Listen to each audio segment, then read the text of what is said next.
Hey there, podcast listeners and crime aficionados. Welcome to another thrilling episode of Crime Lovers, the podcast that takes you deep into the heart of darkness, unraveling the mysteries that shroud the world of crime. I'm your host, Sophia, and for the next minutes, we're going to embark on a roller coaster ride through some of the most jaw-dropping, mind-bending, and downright fascinating crime stories you have ever heard. Today, for this module, we will be diving into a topic that leaves an indelible mark on the world of forensic investigation: fingerprints. So buckle up, dear listeners, as we embark on a journey through the labyrinth of crime, guided by the unique and irreplaceable imprints left behind. The fingerprints that tell a story words alone cannot express. This is Crime Lovers. Let the fingerprint symphony begin. In the intricate tapestry of crime scenes, fingerprints are like silent witnesses, holding the key to unlocking the secrets concealed within. From heinous crimes that send shivers down your spine to the cleverest of capers, fingerprints have played a crucial role in the pursuit of justice. Picture this: a dimly lit room, the scene of a crime. It's here that the tiny ridges and whorls on our fingerprints come to life, telling a story that often goes unnoticed by the naked eye. Today, we will explore the unparalleled significance of fingerprints in crime scenes, examining their role in identifying perpetrators, solving cold cases, and weaving together the threads of justice. We'll discuss landmark cases where fingerprints turned the tide, delved into the evolution of fingerprint analysis, and even explore the cutting-edge technologies shaping the future of forensic investigation. Here's a brief overview for our crime-loving listeners about the importance of fingerprints. Uniqueness. Like a criminal's personal signature, fingerprints are a one-of-a-kind. This inherent uniqueness allows forensics experts to conclusively tie an individual to a crime scene or piece of evidence. Definitive identification. When it comes to identifying suspects, fingerprints provide an ironclad method. By matching prints found at a crime scenes with those in extensive databases, investigators can swiftly and accurately identify potential culprits. Tangible evidence. Fingerprints serve as a tangible proof of an individual's presence at a particular location, whether on a murder weapon, a stolen car, or a breaking point.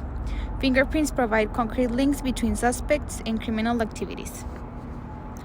Cold case breakthroughs. Fingerprints have a remarkable track record in cracking cold cases.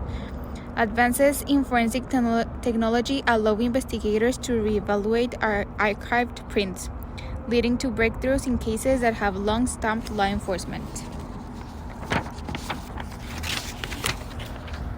Courtroom credibility. Fingerprint evidence holds significant weight in court. Recognized for its scientific basis and reliability, fingerprints contribute to building compelling cases, ensuring that justice is served. Cutting-edge forensic techniques. From traditional methods to the latest technologies, forensic experts employ a range of techniques to lift and analyze latent fingerprints. This dynamic field continues to evolve, enhancing the accuracy and efficiency of fingerprint analysis. Global collaboration. Fingerprint databases transcend borders, allowing law enforcement agencies worldwide to collaborate. This global reach enables the tracking of criminals across international boundaries, making it harder for them to evade justice. Mistaken identity prevention. Fingerprint analysis is a crucial safeguard against mistaken identity, ensuring that individuals are correctly linked to criminal activities and preventing wrongful accusations. That's our overview of importance of fingerprints, and that's the most important thing we learned in this module. Moving on to this episode's famous crimes or accidents regarding fingerprints, we have the following examples. One notable crime from the 2000s where fingerprint evidence played a crucial role is the case of the BTK killer. BTK stands for Bend, Torture, and Kill. All these crimes occurred in the United States. The BTK killer's real name is Dennis Rader. Between 1974 and 1991, Rader committed a series of 10 murders in Kansas. After a long hiatus, he resurfaced in the early 2000s, sending taunting letters to the media and the police. The letters included details about the murders and sometimes included items such as personal belongings of the victims. In 2004, Rader sent a floppy disk to the police as part of his communication. Investigators were able to trace the metadata on the disk to a computer at the Christ Lutheran Church in Park City, Kansas. This led them to Dennis Rader, who was a compliance officer at the church and had been living a seemingly ordinary life. Fingerprint evidence played a critical role in confirming Rader's identity and linking him to the crime scenes. When Rader was eventually arrested in February 2005, fingerprint analysis provided strong evidence of his involvement in the BTK murders. His fingerprints matched those found on various items at the crime scenes, solidifying the case against him. In 2005, Dennis Rader pleaded guilty to 10 counts of first-degree murder, and he is currently serving 10 consecutive life sentences without the possibility of parole.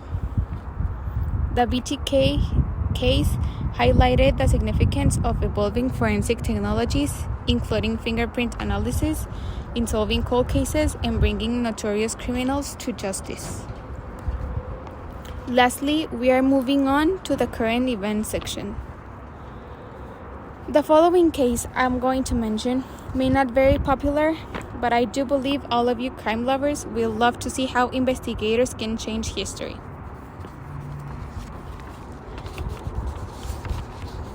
This case was from several years ago, but it completely changed its outcome last year. And everything thanks to the importance of fingerprinting. On September 30, 2003, 50-year-old Sandra Garcia was found lying on the floor of her southeast Oklahoma City home with dried blood on her face, according to a police report. The Oklahoma City Police Department posted on Facebook saying Garcia was beaten and she had been stabbed several times in her home. According to a News 4 report covering Garcia's homicide, she had 0 family and few friends. Oklahoma City Police Department did not have any leads since the crime occurred until the Oklahoma County's DA office and the Oklahoma City Police Department Cold Case Unit reviewed the case again in 2017. There was DNA and there was fingerprints, said Gary Knight with the Oklahoma City Police Department. In looking at the case again, investigators discovered the DNA evidence retrieved from the original crime scene traced back to 2 men, Andrew Louis Kennedy and David James. Even though they found fingerprint evidence, Officer Knight explained, "We find their DNA at the scene, but it doesn't tell us exactly what role they played in the crime." It wasn't until an interview with Andrew Louis Kennedy on May 10, 2022, that investigators got enough information to file charges. Charges have been filed against Andrew Louis Kennedy for murder in the first degree and manslaughter in the first degree against Kennedy on August 11, 2022. James, however, committed suicide in Dallas in September 2004. Knight said James is assumed to be the one who murdered Garcia and Kennedy was an accessory. Well, crime lovers, crime aficionados, this adventure is coming to its end. Thank you for joining us on Crime Lovers in this Fingerprints episode. If you enjoyed today's reflection, don't forget to subscribe and stay tuned for more insightful episodes. Until next time, I'm Sophia, signing off.